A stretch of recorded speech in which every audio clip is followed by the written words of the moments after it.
Good morning, YouTube. Okay, I want to say hi. I've been away for a while and I came in to just tell you what happened. Everybody's fine, okay? Everybody is just fine. But we did go through a couple months where we had some family members that had some health issues that had to be kind of taken care of. So I got busy and I took care of it. But I usually run several weeks of videos out beyond what I'm scheduled for the next week. I just happen to run out of videos. So there we go. Now in YouTube time, it's only been about 6 weeks since I've posted. In real world time, it's been almost 5 months. So we've got a pretty big spread there.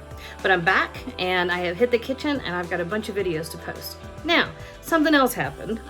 Right when I was ready to get started shooting, we actually closed. Some of you may know I have an apartment building. Now I have several. I closed on another apartment building.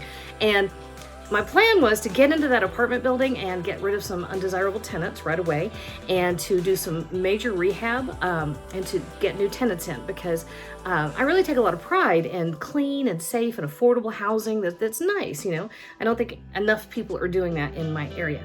So I bought the apartment building and I got the initial wave of eviction notices served, and then Corona happened. So my hands got tied, had a little panic for a couple of weeks.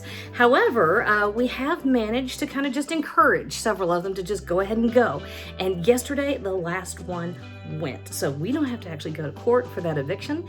Yes, it means I've had 5 empty units in a 12-unit building, which is kind of scary, but the kids have all stepped up to help clean and scrub and paint and lay floor and put in new appliances and install disposals and you name it, it's happening.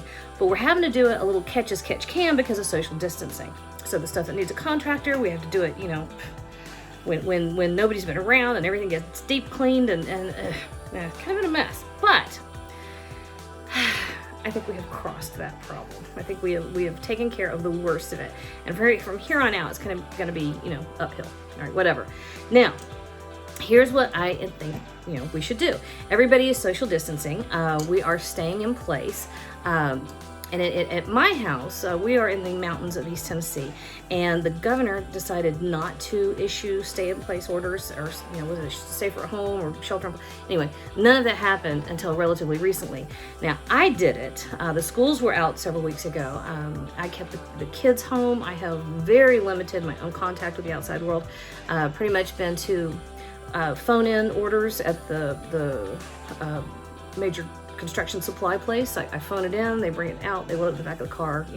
We're all staying safe. So that's a good thing. However, Tennessee is kind of been blessed that my area has been super safe. On the other hand, we're at the beginning of what they're calling the curve, right? I'm afraid that what we have done is just kind of string it out a little bit farther here. That's good. That's what our medical community needs. They need time to get ready. So I'm not saying that's a bad thing, but we are going to be in the house a lot more than we had anticipated over the next month, especially with gorgeous weather hitting. The mountains are blooming. It is just stunning outside. And we have enough resources here. We can go outside and stay distant. That's fine. Problem is, money. Like everybody else, we have had to retrench, which is, okay.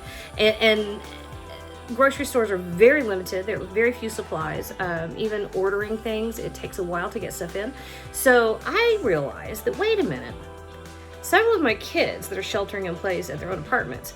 So we've got 5 kids in apartments here, pretty close to the backyard. But they're sheltering in place, and they have all started calling me to say, how do I do this? How do I do that? I don't know how to make this basic thing. And I thought, you know what? All right, let's retrench. We are all sheltering in place. We're doing this whole alone together thing, and I think that's fine. But we're having to shop out of our pantries more than we're used to, probably. We're not able to get our hands on absolutely fresh, everything wonderful every day. And a lot of us are really having to tighten our belts and really worry about the budget. So for the next 30 days or so, that's what we're going to be doing. I'm going to go kind of back to basics. A lot of these lessons are kind of going to be a labor of love to some of the older kids that have just gotten out on their own right when this pandemic hit. And so they've had to make some really grown-up adjustments real fast.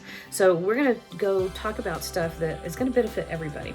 So whether you know how to cook or you don't know how to cook, As long as you are doing what is responsible and right for your fellow humans and you are staying in place and trying to deal with limited money and limited budget, then this is going to be my labor of love for you all, okay? We're going to be talking about rice and beans and big pots of soup and lots of yummy, comforting things that we can put together without breaking the bank and without going out any more than we have to. We're going to use a lot of phone in orders, guys, right? We're going to call in our orders, or we're going to place it online. We're going to run by and pick it up.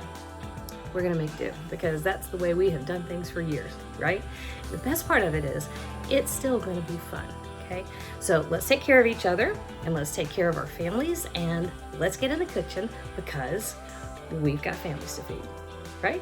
Join me over the next month. I think this is going to be fun. Oh, and by the time that's all said and done, we're just going to go back to our regular schedule, and we're going to kick all we're going to cook all the stuff we normally cook that's delicious and soul satisfying and probably better.